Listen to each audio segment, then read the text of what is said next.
12-year-old Braden Butler serves as the 2018 champion for Children's of Alabama Hospital, where he shares his message of life without limits. This coming 4 years after a tragic motocross accident that nearly took his life.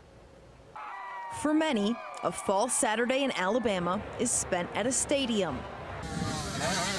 For Braden B.B. Butler, this is his weekend arena, a dirt motocross track.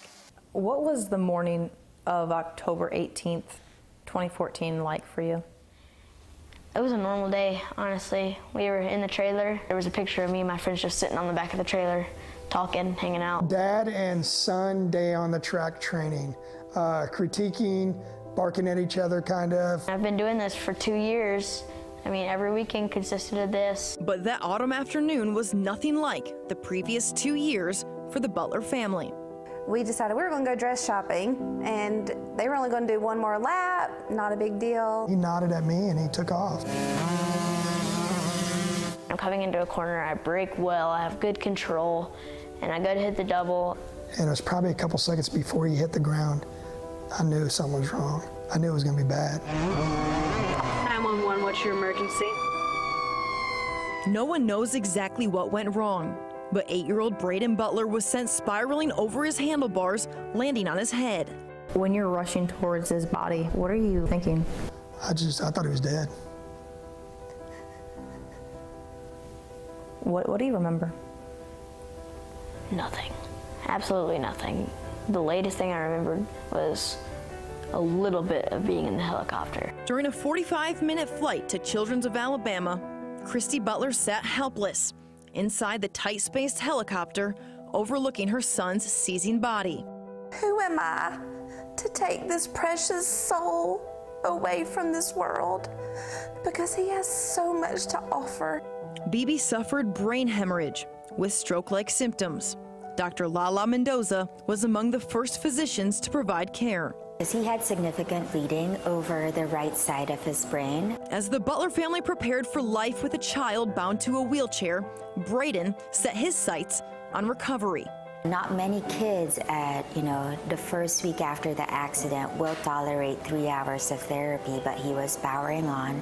I had to learn how to walk, talk, brush my teeth, dress myself, bathe. Simple things like that you learn as a baby were the hardest things for me. After 2 weeks of intense, dedicated rehab, BB achieved his first goal post-accident. When we got to the doors, he looked at me, he handed us the walker, and he walked through those doors on his own. Nearly 4 years later, rock climbing and mountain bike competitions fill Braden's free time. You'd be hard-pressed to notice his left neglect that keeps his brain from subconsciously talking to the left side of his body. Most people see it as a horrible thing. I kind of see it as a good thing. But when I get to talk to someone who maybe they haven't even had a TBI, or they've had something that can affect their life, I can still give them motivation and hope that there's always going to be a way through. Braden's survival has strengthened his soul and matured his mind, but it cannot protect his heart from the unfortunate realities of adolescence. Honestly, to me, I'm not as mentally strong as people think.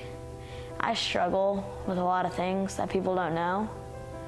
I kind of keep it in and I don't say anything. It's been a good 4 years, but it's been a hard 4 years. The 7.5 hours he spends in school every day is torment to him. He's picked on, he's humiliated. What are some of the things that you hear?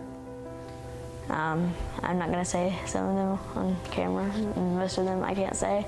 I've noticed that sometimes it's not only me, but it's usually me, because I'm not as good as them at something. If they actually saw what he does outside of school, he gives his free time to work with Children's Hospital, to raise money, to work with kids. If you could look those kids in the face right now, what would you tell them?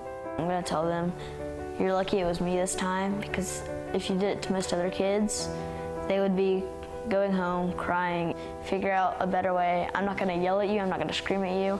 I won't even tell anyone if you don't want me to. I just want you to realize it can hurt people a lot worse. Most kids look up to their father as idols. I look to my 12-year-old as my idol. He sets the precedent of what it's like to be a good human being. Braden told me he plans to become a pastor. He'll start a foundation and will continue to share his story, preach God's word, and fight against hate. In studio, Simone Eli, CBS 42 Sports.